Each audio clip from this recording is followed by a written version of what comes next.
I'm Jeff Cullers, aka the Pizza Guy. All right, here at Winco Foods, in some of our stores, we have a full-service pizza department where we make delicious pizzas that we sell whole or by the slice.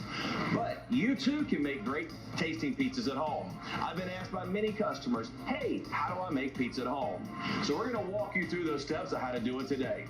The first thing we want to do is show you some of the tools that you need. You're going to need, as far as food, you'll need a Winco dough ball and ingredients, and we'll show you that in a minute. But you're also going to want flour. I like to get it from our bulk department. You can either get bleached or unbleached, some olive oil, and then for your instruments, of course, you need a pizza pan, you need a good pizza cutter, and you need something to spread it with. Most of you have a ladle or spoodle at home that you can use, but we also sell it here at Winco. An option for those who can't press the dough as well is a rolling pin. I do recommend not using one because it presses the air out, but if you just don't have the hand strength, you can use a rolling pin to press it out. And those are the tools that you'll need to make a delicious pizza at home. All right, we have our ingredients ready, and now it's time to make a pizza. Here's one of the most important things about making a pizza at home using a Winco dough ball. And that is, when you get it home and you put it in your refrigerator, about an hour before you start ready to make your pizza, pull that dough ball out of the refrigerator and let it start to warm up. That helps relax the dough and it gets it up to a room temperature. So, first thing you want to do is pull that dough ball right from the plastic. As you'll notice, it's sticky. So we're going to use our flour and we're going to give it a good coating. And you want to be generous with the flour. It'll help spread the dough ball when you're putting it on, when you're spreading it out. Now the first thing you want to do is you want to make yourself a nice edge. That's that delicious part. Using just your fingertips, you can get that edge going. And then from there, it's just as simple as stretching out that dough ball. And this is where the flour comes in handy.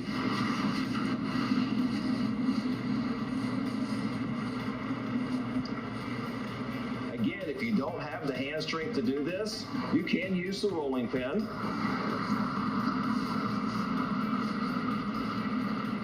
You can even hand stretch it, holding it with one hand and pulling the dough with your fingertips.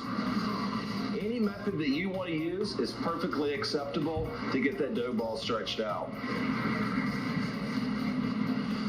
Our dough ball makes about a 12-inch pizza. Don't try to get it out to a 14. That's going to be too thin. You want about a 12-inch pizza or something that'll fit your pizza pan.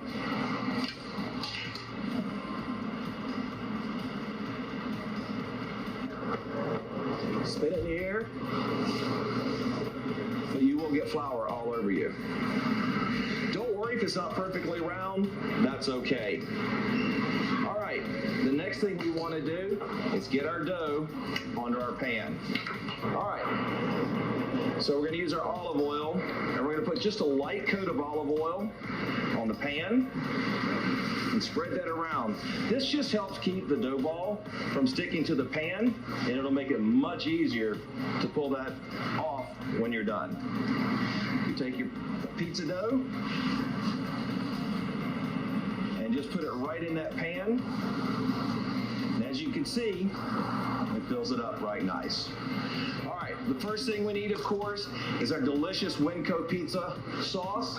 This is proprietary to Winco Foods. You can't get this recipe anywhere else. This is made exclusively for the Winco pizza departments and deli departments.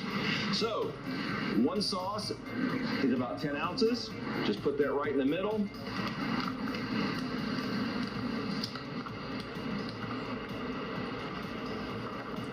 And then you just want to spread it with your spoon.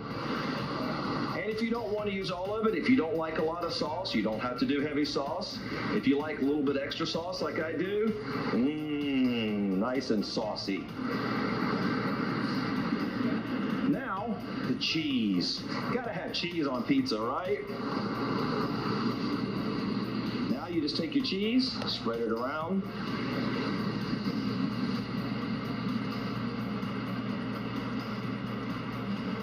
Get yourself a nice base, how much ever cheese you want. Our cheese is about 10 ounces. I like to put a nice a layer of cheese on the bottom and then a layer on top. Next is pepperoni. This is the same pepperoni that you'll get on pizzas in the pizza department. You can find this in a deli, or you can buy it from the pizza department itself. Today, I'm going to be making you a pizza that my wife and I like to eat at home. Pepperoni, sausage, and green peppers. The green peppers are so I get my vegetables in.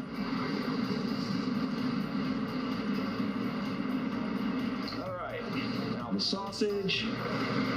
Just sprinkle that in. And then our green peppers. These are green peppers from the produce department. I cut these up earlier. And now a little extra cheese sprinkled on top for good measure. And we'll throw that in the oven. All right, to bake this at home, I recommend that you set your oven at 425 degrees and cook it for about 18 to 20 minutes. But as you know, ovens can vary, so keep an eye on it. I usually set a timer for about 15 minutes and then check it. It also doesn't hurt to lift up the bottom of the pizza and make sure you get a good crisp on the bottom. That olive oil will help with that. All right, now that our pizza has cooked in the oven for about 20 minutes, this is what it should look like. You want to get a nice brown on the top, and if we look at the bottom, you get a nice crispy bottom. So now you just have to cut it however you want to.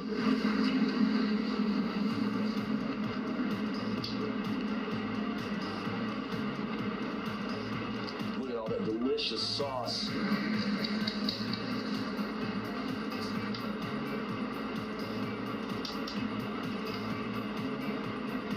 You too can make delicious pizza at home.